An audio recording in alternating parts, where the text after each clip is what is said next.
یہاں تک کہ اگرچہ کہ حاکم شام کا مصعب خاص ہے، شام سے آیا ہے اور حاکم شام کا خدمت گزار ہے، لیکن اتنا نور ہے امام حسن مجتبیٰ کے چہرے پر، اتنی طمانینت ہے، اتنی جذابیت ہے، اتنا جمال، اتنا جلال، اتنی ہیبت ہے کہ ایک مرتبہ برابر ٹک ٹکی باتیں دیکھتا رہا اور اتنا جذب ہوا یہ امام حسن مجتبیٰ کے چہرے کی زیارت میں کہ جیسے ہی امام حسن مجتبیٰ اٹھے فوراً سے حاکم شام کا غلام جلدی سے آگے بڑھا، غیر ارادی طور پر، لاشعوری طور پر جلدی سے آگے بڑھ کر اس نے امام حسن مجتبیٰ کے جوتوں کو سیدھا کیا، اور جیسے ہی جوتوں کو سیدھا کیا امام حسن مجتبیٰ نے سونے اور چاندی کے سکوں کے ڈھیر کی طرف اشارہ کیا، اس درہم و دینار کے انبار کی طرف، فرمایا رکھو یہ تمہارے اس عمل کی اجرت ہے، تم نے جو میرے جوتے سیدھے کیے۔ ایک مرتبہ جیسے ہی امام نے وہ درہم و دینار کا انبار، سونے چاندی کے سکوں کا ڈھیر حاکم شام کے غلام کو صرف جوتے سیدھی کرنے کے عوض میں دیا، تو حاکم شام جس دولت کو امام حسن مجتبیٰ کو متاثر کرنے کے لیے وہ کہہ رہا تھا، ایک مرتبہ اس کا منہ کھلے کا کھلا رہ گیا اور حیرت سے پھٹی ہوئی نگاہوں سے امام حسن مجتبیٰ کی جانب دیکھ رہا تھا۔ ایسے میں امام حسن مجتبیٰ نے پلٹ کر حاکم شام کی طرف دیکھا اور فرمایا اے حاکم شام، آئندہ تم بھی خیال رکھنا، اگر تو ہند کا بیٹا ہے تو انا ابن فاطمہ الزہرا، میں فاطمہ زہرا کا فرزند ہوں۔ بس میرے عزیزوں میں آخری جملہ عرض کرنے جا رہا ہوں اور آپ کو زیادہ زحمت سماعت نہیں دوں گا، جہاں تک امام حسن مجتبیٰ مسجد نبوی سے چلے نماز پڑھنے کے لیے اور پھر یہ کہتے ہوئے اے حاکم شام، اگر میں نے دوبارہ سنا کہ تم نے اپنے بیٹے یزید کی ولایت عادی کے سلسلے میں لوگوں سے بیعت کا سلسلہ جاری رکھا ہے تو میں شام میں آ کر تمہارے گھر میں پہنچ کر تمہیں تمہارے درباریوں کے درمیان تمہارے اپنے شہر میں رسوا کروں گا۔ یہاں تک کہ جب امام حسن مجتبیٰ کو پتا چلا کہ برابر حاکم شام یزید کے لیے بیعت لیے جا رہا ہے تو آپ نے مدینے سے چلے، نہ لشکر، نہ عسکر، نہ سپاہ، نہ فوج ہے، نہ بنو ہاشم میں سے کسی کو ساتھ لیا، نہ بھائیوں میں سے کسی کو ساتھ لیا، ایک غلام کو لے کر امام حسن مجتبیٰ نے مدینے سے شام کا یہ سفر شروع کیا۔ اور جب شام پہنچے اور حاکم شام کو خبر ہوئی کہ حسن مجتبیٰ آ چکا اور سمجھ گیا کہ مجھ سے بحث کریں گے، مجھ سے مناظرہ کریں گے، مجھ سے گفتگو کریں گے، تو اس سے پہلے کہ اس کی امام سے ملاقات ہو اس نے اپنے تمام درباریوں کو جمع کیا، مشیروں کو، خواص کو جمع کیا اور جمع کر کے کہنے لگا کہ کل حسن مجتبیٰ میرے دربار میں آئیں گے، اور جب حسن مجتبیٰ میرے دربار میں پہنچے تو اس سے پہلے کہ حسن مجتبیٰ مجھ سے بات شروع کریں، مجھ سے گفتگو شروع کریں، ان کی بات کرنے سے پہلے تم نے اپنے باپ دادا کی تعریفیں بیان کرنی شروع کر دینی ہے، اور حسن مجتبیٰ کے باپ علی ابن ابی طالب سے متعلق نہ شائستہ نہ مناسب گفتگو کرنی ہے اور اتنی دیر ایسی باتیں کرنی ہے تاکہ حسن مجتبیٰ زد ہو جائیں، اتنا تھک جائیں، الجھ جائیں کہ وہ تھک کر واپس اٹھ کے چلے جائیں اور مجھ سے بات کرنے کے لائق نہ رہیں۔ یہاں تک کہ دوسرے دن امام حسن مجتبیٰ جب حاکم شام کے دربار میں تشریف لائے تو ایک کرائے کے زرخرید افراد جیسے ان کو حاکم شام نے کہا تھا، ایک ایک کر کے پہلے عمرو بن عاص اٹھا، پھر مروان بن حکم اٹھا، پھر مغیرہ بن شعبہ اٹھا، پھر یہ باقی افراد ایک ایک کر کے ایک اٹھا کہنے لگا کہ میرے باپ کے پاس اتنی زمین تھی، اتنی جائیداد تھی، نوکر چاکر تھے، مال مویشی تھے، اتنا سونا چاندی تھا، اتنے باغات تھے، اتنی کنیزیں تھیں، اتنے غلام تھے۔ حسن کا باپ علی تو بہت بیچارہ آدمی تھا، ایک سادہ ترین لباس پہنتا تھا، جو کی روٹی کھاتا تھا، غریبوں کے بیچ میں بیٹھ کے فیصلے کیا کرتا تھا، ایک اس کے بعد دوسرا اٹھا، تیسرا، چوتھا، پانچواں، چھٹا، یہاں تک کہ کئی گھنٹے گزر گئے اور جب یہ سارے افراد گفتگو کر چکے تو حاکم شام خوش ہو رہا ہے، مسکرا رہا ہے کہ اب حسن مجتبیٰ اتنے ضد ہو چکے کہ اب کچھ بات کرنے کے لائق نہیں رہیں گے، لیکن جیسے ہی تمام درباری، تمام مشیر اپنے اپنے حصے کی گفتگو کرنے کے بعد خاموش ہوئے تو ایک مرتبہ امام حسن مجتبیٰ نے حاکم شام کی طرف رخ کیا اور فرمایا اے حاکم شام اتفتخر ہؤلاء علی بالآباء والاجداد، اے حاکم شام تم ان افراد کے ذریعے سے آباء و اجداد کے اعتبار سے حسن مجتبیٰ پر فخر فروشی کرنا چاہ رہے ہیں، ان افراد کے ذریعے سے باپ دادا کے اعتبار سے حسن مجتبیٰ پر فخر و مباحت کرنا چاہ رہے ہیں۔ سن اے حاکم شام، پہلے میں حسن مجتبیٰ اپنے بابا علی سے لے کر جناب آدم تک اور اپنی ماں فاطمہ سے لے کر جناب حوا تک اپنے تمام آباء و اجداد اور اپنی ساری ماؤں کا کردار تمہارے سامنے اس دربار میں ان سب کی موجودگی میں علنی طور پر بیان کرتا ہوں، پھر ان سے کہو کہ آ کر باری باری اپنی اپنی ماؤں کا کردار میرے کان میں بیان کرتا ہوں۔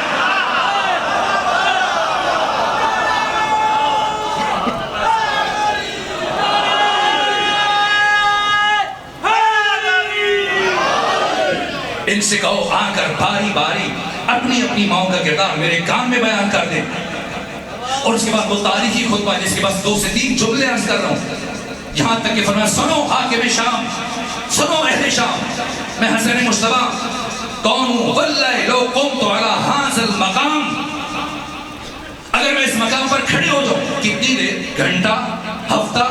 مہینہ، سال، نہ حولا فحولا، سال ہاں سال، اگر اس مقام پر کھڑے ہو کر سال ہاں سال اذکر ما آتانا اللہ من فضلہ، ان فضیلتوں کو بیان کروں جنہیں اللہ نے میرے خاندان پر اتارا، لم احصیھا، میں حسن مجتبیٰ گن نہیں سکتا، انہیں شمار نہیں کر سکتا۔ اور اس کے بعد فرمایا سنو، امام نے اپنے تصرف کو بیان کیا، اختیار کو بیان کیا، اپنی ولایت کو بیان کیا۔ فرمایا سنو اہل شام، سنو حاکم شام، واللہ لو شئت لجعلت العراق شاما والشام عراقا، اگر میں حسن مجتبیٰ چاہوں شام کو عراق بنا دوں، عراق کو شام بنا دوں، والرجل امرأة والامرأة رجلا، چاہوں تو مرد کو عورت بنا دوں، عورت کو مرد بنا دوں۔ جیسے امام اس جملے پر پہنچے، ابن ابی الحدید المعتزلی اہل سنت عالم ہے، 656 ہجری میں ان کی وفات ہوئی، یہ جملہ تحریر کیا کہ ایسے میں فقام رجل من الحضار، حاضرین میں سے ایک شخص کھڑا ہوا اور کہنے لگا یبن ابی تراب، اے علی کے بیٹے، کس میں اتنی طاقت ہے؟ من یقدر ولا ذالک، کس نے اتنی بڑی طاقت ہے وہ اتنی بڑی بات کر سکے؟ فنظر الامام الیہ شزرا، امام نے خیرہ نگاہی سے اس کی طرف دیکھا اور دیکھنے کے بعد کہا اما تستحیین ان تقعدی بین الرجال، شرم نہیں آتی عورت ہو کر مردوں میں بیٹھ گئی؟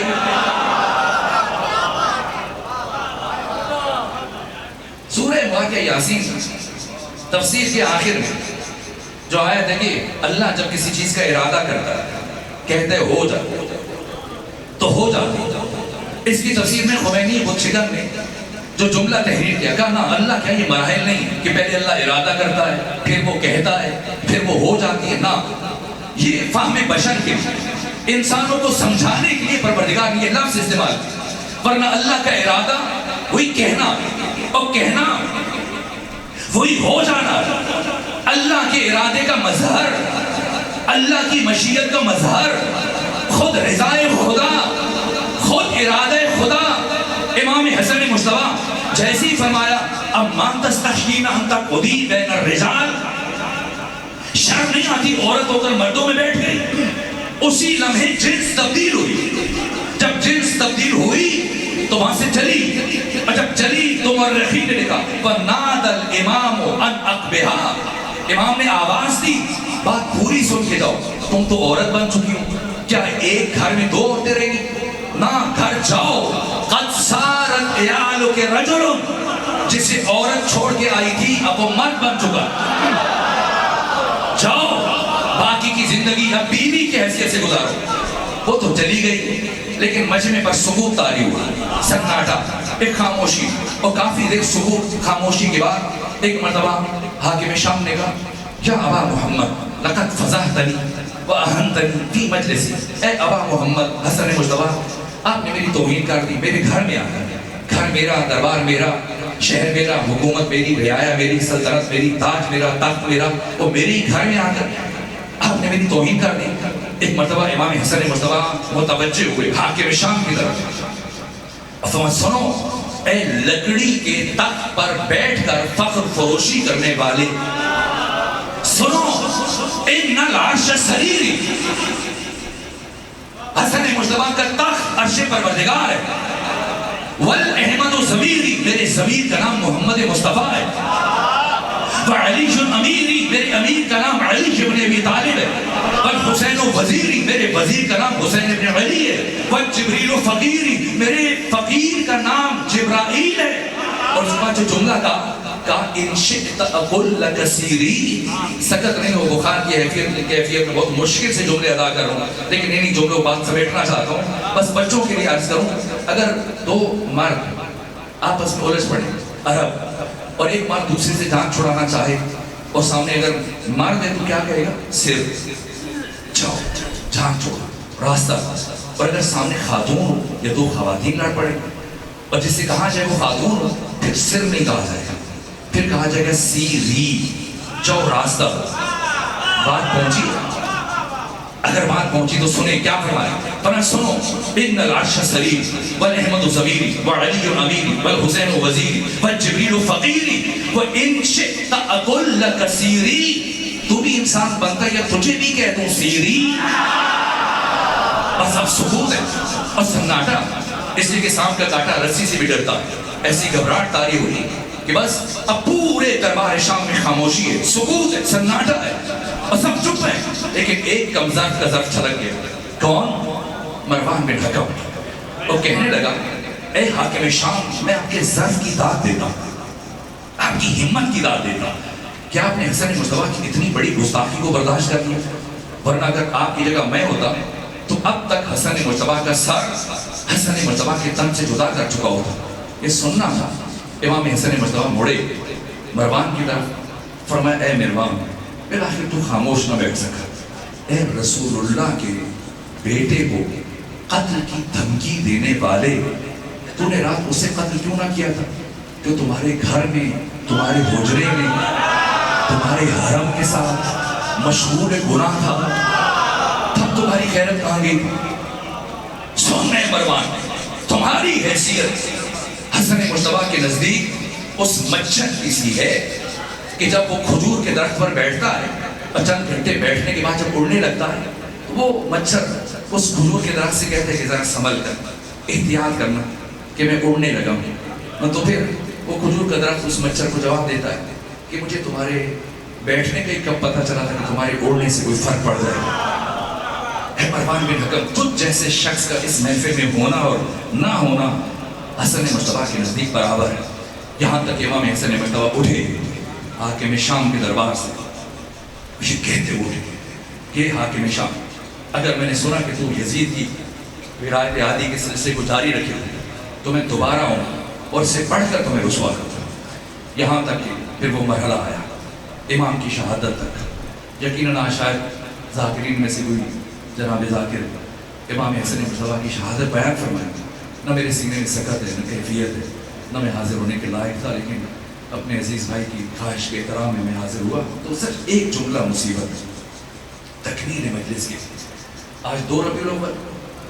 میں نے گفتگو کے شروع میں عرض کیا ہوا تھا 2 ربیع الاول؟ میں امام حسن مصطفیٰ کا صرف ایک درد بیان کروں، صرف ایک جملہ مصیبت۔ کبھی توفیق ہوئی دوبارہ حاضر ہوا تو امام کی شخصیت کو بھی تفصیل سے بیان کروں گا اور ان مسائل کو بھی تفصیل سے بیان کروں گا، لیکن بس ایک جملہ تکمیل مجلس کی۔ یہاں تک کہ 28 کو پیغمبر کی رحلت ہوئی اور پھر سارا دن ساری رات ایک ایک فرد آ کے نماز جنازہ پڑھتا ہے، یہ تمام اہل تسنن اہل تشیع کتب میں موجود ہے۔ یہاں تک کہ 1 ربیع الاول کی شب، یعنی بدھ اور جمعرات کی درمیانی شب، سحر، نماز فجر سے پہلے پیغمبر کی تدفین ہوئی، اور پھر 1 ربیع الاول جو دن گزرا، پہلی مرتبہ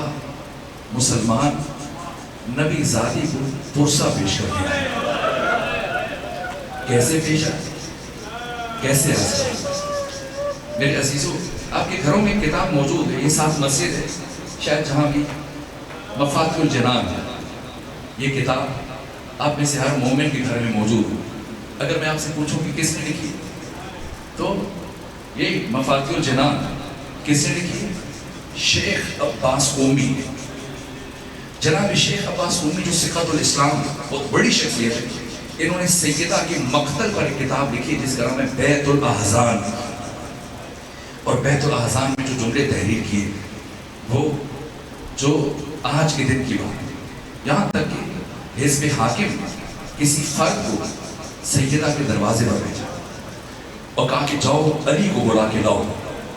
اور علی آ کر مسجد نبوی میں حزب حاکم کی بیعت کرے تو وہ فرد پلٹ کے گیا۔ یہ پورا خط ہے، کاش وقت ہوتا میں تفصیل سے بیان کرتا ہوں۔ 64 ہجری 63 ہجری کے آخر میں 64 ہجری کے آغاز میں بڑی شخصیت کا بیٹا مدینہ سے شام پہنچا، اور شام پہنچ کر یزید ابن معاویہ ابن ابو سفیان ابن حرب ابن امیہ سے ملاقات، اور ملاقات میں کہا کہ اے یزید، تم نے حسین کو قتل کیا،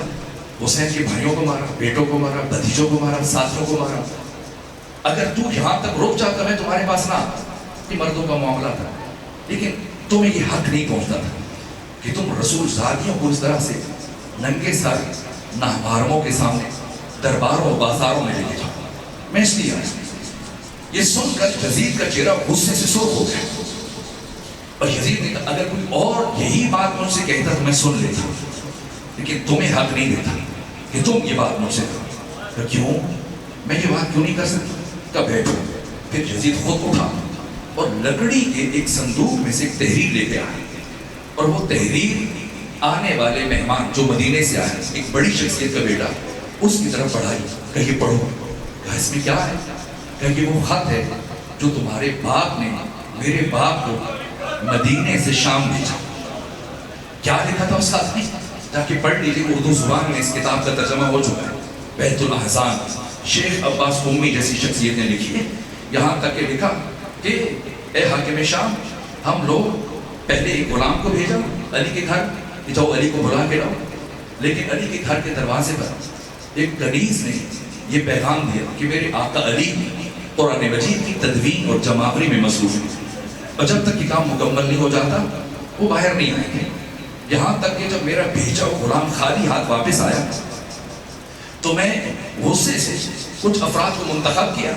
اور ان افراد کو بھیجا کہ جاؤ اور علی سے کہو کہ اگر نہ آئے آپ کی دفعہ تو فلاں کہہ رہا تھا کہ میں لینے کے لیے خود آؤں گا. یہاں تک کہ چند افراد آئے اور شیخ عباس قمی نے لکھا اس خط کی عبارت جو مورخین نے درج کیا کہ اب کی دفعہ نبی زادی دروازے کے عقب سے آگے کھڑی ہوئی اور کہا فلاں کو میرا پیغام پہنچاؤ. جب تم لوگ ہم سے یہ حکومت چھین چکے اور حق کے اہل بیت تم نے سلب کر دیا تو مزید کیا چاہتے ہو؟ اگر یہ چاہتے ہو کہ علی بیعت کریں آگے تو فاطمہ زہرا یہ کہہ رہی کہ میری زندگی میں کبھی ایسے ممکن نہیں ہو پائے. کہا یہاں تک کہ جب دوسری مرتبہ میرے بھیجے ہوئے افراد خالی ہاتھ واپس آئے تو مجھے غصہ آیا اور میں نے 50 افراد اپنے ہمراہ لیے. یہاں تک کہ قبیلہ بنو اسلم کے 750 افراد ہم سب نے ڈنڈے اٹھائے، لکڑیاں اٹھائیں، تلواریں اٹھائیں، جلانے کا سامان اٹھایا اور ہم پہنچے اس دروازے پر. اور اس کے بعد ایک مرحلے میں نے کنفوس سے کہا کہ آگے بڑھو، اور آگے بڑھ کر دستک. جیسے ہی کنفوس نے دستک دی تو ایک مرتبہ مولا متقیان اٹھے دروازہ کھولنے کے لیے، لیکن شیخ عباس قمی نے لکھا کہ اس سے پہلے کہ مولا متقیان دروازہ کھولتے نبی زادی اٹھی اور جلدی سے چلتے وہ آگے بڑھی اور آگے بڑھ کر دست ادب مولا متقیان کے سامنے جوڑ دی. کہا امیر المومنین آپ نے زندگی میں بڑی بڑی جنگیں لڑی، لیکن امیر المومنین جب تک میرے بابا محمد مصطفیٰ زندہ رہے کبھی انہوں نے تلوار نہیں اٹھائی. ہمیشہ آپ نے میرے بابا کا دفاع کیا، اس لیے کہ اس وقت روئے زمین پر حجت خدا میرے بابا تھے اور آج روئے زمین پر حجت خدا آپ ہیں. اس لیے آپ خود اپنے حق میں تلوار نہیں اٹھائیں گے، آج نبی زادی آپ کا دفاع کرے گا. بس عزیزو یہ اتنے مشکل مرحلے کہ سکت نہیں تھی، لیکن میں تکبیر مجلس کے لیے دو جملے آسے. یہاں تک کہ علی پیچھے ہٹے، سیدہ آگے بڑھی اور کسی شخص کی آواز بلند ہوئی کہ علی کو جلدی باہر بھیجو ورنہ ہم اس دروازے کو آگ لگا دیں. ایک مرتبہ سیدہ نے فرمایا اس دروازے کو آگ لگاؤ گے جس گھر میں تمہارے نبی کی بیٹی رہتی کا آگ لگائیں گے اور کسی کی پرواہ نہیں کریں گے. بس میرے عزیزوں کسی کے اشارے سے کنفوس آگے بڑھا، در فاطمہ زہرا کو آگ لگائی، دروازہ جلنے لگا. لیکن میں نے پڑھا یہ شخص غصے میں اتنا بفرا ہوا تھا، اس نے دروازہ جلنے کا انتظار نہیں کیا، جلتے ہوئے دروازے کو ٹھوکریں مارنا شروع کیا اور تھوڑی دیر کے بعد یہ دروازہ گرا. اے بورے والا کے غیور مومنین دلوں پہ ہاتھ رکھ کے مجھے بتاؤ کیا یہ دروازہ زمین پر گرا؟ زمین پر گرا؟ ایک کاش زمین پر گرا ہوتا. لیکن امام زمانہ فرماتے ہیں میں اس لمحے کو کبھی نہیں بھلا سکتا جب میری جدہ طاہرہ صدیقہ کبریٰ سیدہ زہرا جلتے ہوئے دروازے اور دیوار کے درمیان تھی. اور پھر اس کے بعد یہ جملہ ارشاد فرمایا جب 11 افراد اس دروازے کو رونتے ہوئے اندر داخل ہوئے، ایک مرتبہ سیدہ کی آواز بلند ہوئی فضا میری طرف بڑھو کہ میرا محسن شہید ہو. آج جناب محسن کی شہادت کا دن، فضا میری طرف بڑھو، میری پسلیاں ٹوٹ گئی. میرا محسن شہید ہو گیا. یہاں تک 11 افراد، سب سے آگے ایک فرد ہے جس کا نام شیخ عباس قومی نے اپنے مقدر میں لکھا، باقی مورخین نے لکھا. اور آگے بڑھ کر یہ تفصیلی بات، ورنہ جوان حیرت میں ہوں گے آخر کیا ہوا کہ فاتح خیبر علی ابن ابی طالب کیوں تلوار نہیں اٹھا رہے. یہ ایسی باتیں اس کی میں شاید عرض نہ کرتا، لیکن دن ایسا ہے اس کی میں صرف چونکہ مصیبت کے جملے تھے، ورنہ میں کبھی موقع ملا تو تفصیل سے عرض کروں گا کہ کیوں علی نے تلوار نہیں اٹھائی. اسلام اپنے وجود میں ممنون ہے صبر علی کا. اگر علی کا صبر نہ ہوتا اسلام نابود ہو جاتا. بس آخری جملہ، ان 11 میں سے ایک فرد آگے بڑھا اور آگے بڑھ کر کوشش کی کسی طرح سے مولا متقیان کے قریب پہنچے اور حضرت کو اپنے ہمراہ لے جانے میں کامیاب ہو گئے. ایسے میں نبی زادی اٹھی اس زخمی حالت میں اور چلتے ہوئے آگے بڑھی، اور شیخ عباس قومی نے دیکھا آگے بڑھ کر علی اور اس دوسرے شخص کے درمیان حائل ہو گئی اور فرمایا میری زندگی میں تو کبھی علی تک نہیں پہنچ پائے. اس شخص نے کہا نبی زادی خود اپنے خط میں اعتراف کیا، کہا نبی زادی سامنے سے ہٹ جائیے ورنہ ایسا ظلم کروں گا آپ ہٹنے پر مجبور ہو جائیں گے. فرمایا میں قیامت تک نہیں ہٹوں، آپ مجھے معاف کیجیے گا. یہ سخت جملے ہیں لیکن مورخین نے لکھا ایسے میں اس شخص نے اپنا دایاں بازو فضا میں بلند کیا اور ایک پوری طاقت سے ایک ایسا تماچا نبی زادی کے رخسار اطہر پر مارا کہ ایک مرتبہ فاطمہ زہرا زمین پر گئی. یہ وہ مرحلہ جب مولا متقیان کے گلوئے اطہر میں رسی ڈالی گئی، جہاں تک کہ بس آخری جملہ اس سارے واقعے وہ پہلا شخص مدینے کے اندر موجود نہیں تھا، باہر تھا. وہ اپنی زمینیں دیکھنے کے لیے گیا ہوا تھا. جب پلٹ کر آیا دوسرے سے پوچھا میں نے سنا ہے تو نے نبی زادی کے دروازے کو آگ لگائی. کہا میں نے آگ لگائی. کہا میں نے سنا ہے کہ نبی زادی نے بڑی مقاومت دکھائی. کہا بڑی مقاومت دکھائی. کہا پھر بتا تو نے علی کا دامن کیسے چھڑوایا، بتا. کہا کہ جب ہم نے آگ لگائی تو فاطمہ زہرا جب ہم علی کو لے کے چلے آپ کے گلوئے اطہر میں رسی ڈالی تو فاطمہ زہرا نے اپنا ہاتھ علی کے دامن میں ڈال دیا. ہم نے سوچا خاتون ہے، زخمی ہے، کمزور ہے، اگر علی کو زور سے کھینچے فاطمہ زہرا کا ہاتھ چھوٹ جائے گا. لیکن فاطمہ زہرا نے اتنی مضبوطی سے علی کے دامن کو تھام رکھا کہ جیسے جیسے ہم علی کو کھینچ رہے تھے نبی زادی علی کے ساتھ کھینچتی چلی جا رہی. کہا پھر بتا کیسے چھڑوائے. کہا بس چھڑوا دیا. کہا میں جاننا چاہتا ہوں بتا کیسے چھڑوائے. کہا میں نے سمجھ لیا نبی زادی نے اتنی مضبوطی سے علی کے دامن کو پکڑ رکھا کہ قیامت تک نہیں چھوڑے. کہا میں نے ایک مرتبہ داہنے دیکھا، ایک مرتبہ بائیں دیکھا، میرے قریب گلفس کھڑا تھا، اس کی کمر بند میں تازیانہ تھا. میں نے آگے بڑھ کر وہ تازیانہ نکالا اور فضا میں لہرانے کے بعد اس زور سے وہ تازیانہ نبی زادی کے ہاتھوں پر مارا کہ ایک مرتبہ فاطمہ زہرا کے ہاتھ چھوٹ گئے. الا لعنت اللہ علی القوم الظالمین وسيعلم الذين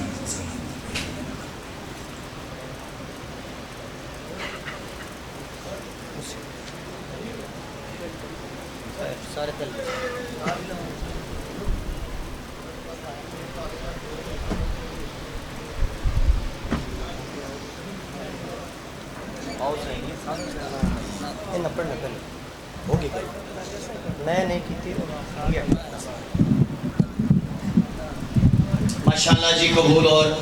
منظور مجلس پاک مولا کائنات سادات عظام بابا سید عمران حیدر کاظمی صاحب کی محنت کاوش اپنی پاک بارگاہ میں قبول اور منظور فرمائے. جتنے بھی عزاداران مظلوم کربلا شریف کے صف اعزا ہوئے مولا کائنات آپ سب کی توفیقات میں اضافہ فرمائے. انشاءاللہ 30 محرم قادر پور حمدانیت تلگن سالانہ مجلس اعزا ملک کے نام پر علماء کرام مذاکر نظام خطاب فرمائیں گے انشاءاللہ. اب آپ کے سامنے قاری القصائد ذاکری علیہ سید عزادار حسین شاہ صاحب